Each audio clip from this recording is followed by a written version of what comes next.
Is tracking your team's time essential, or is it just micromanagement? Many different businesses struggle with this. Some swear by time tracking. Others say it kills trust because they think that it's micromanagement.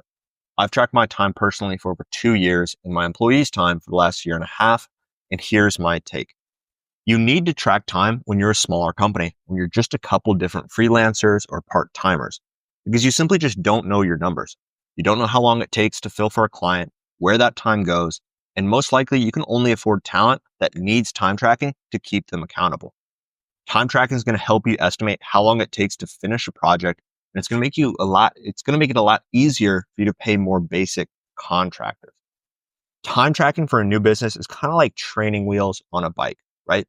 You need them in the beginning because you're still kind of figuring out that balance, how long tasks take, where time is spent, and how to actually stay on track while you're building your business.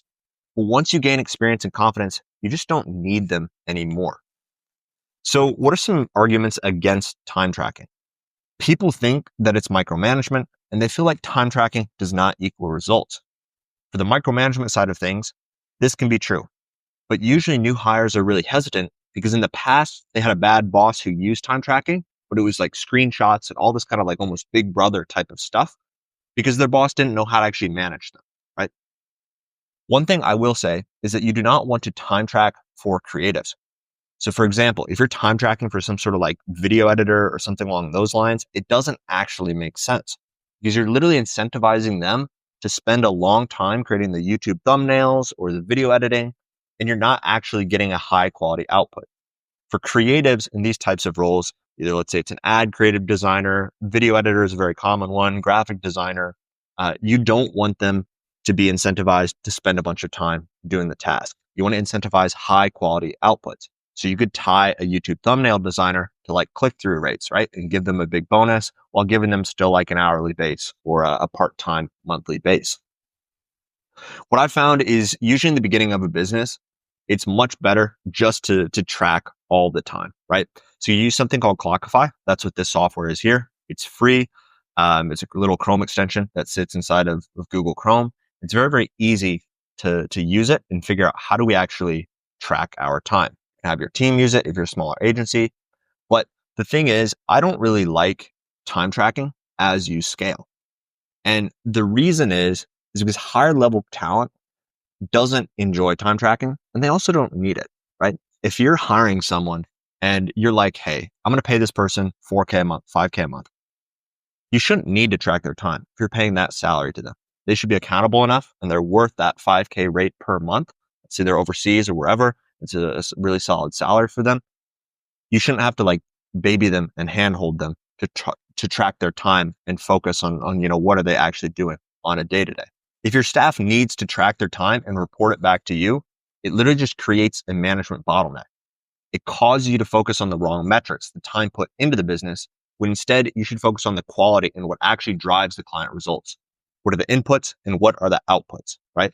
You can find these numbers when you're first starting out and it's maybe you and a part-time contractor or designer, depending on what your agency is and how it's set up.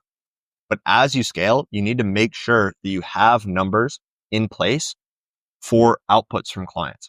For example, let's say you run a media buying agency, right? You have an account manager, you have a creative strategist, you have a media buyer, and an ad creative designer, right? Roughly, you know the numbers. If you've built this agency to, let's say, 40, 50K a month, how many ad creatives this person can make on a daily or weekly basis, right? It really doesn't matter the number of hours that they're putting in. It's more about what is that output. For the media buyer, when they're running inside of Facebook or Google or whatever software they're using to be a media buyer, you don't need to track their time, right? They're just getting paid on results. Are they actually fulfilling for clients? Are they actually getting a good return for clients? That's what you care about. Creative strategists, them coming up with possible hooks for reels or short form content or whatever types of content that you're running and running paid traffic with. They should be judged on the quality, right? The actual results that they're driving. You don't want to be sitting here tracking 15 different people's time and being like, oh, this person only worked 155 hours this month instead of the 160 that I needed. So in short, this video is basically just talking about time tracking. And when you're smaller, for sure, you need to utilize it. When I say smaller, I mean under 15K a month. because you just simply don't know your numbers. You don't know how long it takes to fulfill. You don't know the right metrics, and time tracking can give you that clarity. If you're bigger and you have, 5, 6 different people who are full time, you don't need to be time tracking, because at that point, you're going to be paying higher salaries for very specific types of roles, account manager with 3, 4 years of experience and client facing US experience, creative strategist who has 3, 4 years of experience. That person got to that point in their career without time tracking, most likely, right? It doesn't make sense to put in the time tracking, because then you have to explain that away in an interview and be like, yeah, we use time tracking. And they're going to feel like that's a little bit junior for them. And if you're scared about this person not doing their job, then maybe you shouldn't hire that specific person. But when you interview someone and you realize, hey, this is a pretty trustworthy person, you maybe run them through some tests. Personally, as a business owner, I only care about the outputs. I don't care if they work 90 hours a week, 100 hours a week, 40 hours a week, whatever it is. I only care about those results, the things that are driving results for our clients. So as my business has started to grow, I've ditched time tracking in the last 6 months and now just move forward for hiring really solid people who don't need their hand held. And if you need help with that, let us know here at Zabota. Go to zabota.io and we'll help you find that perfect person to help you scale your agency.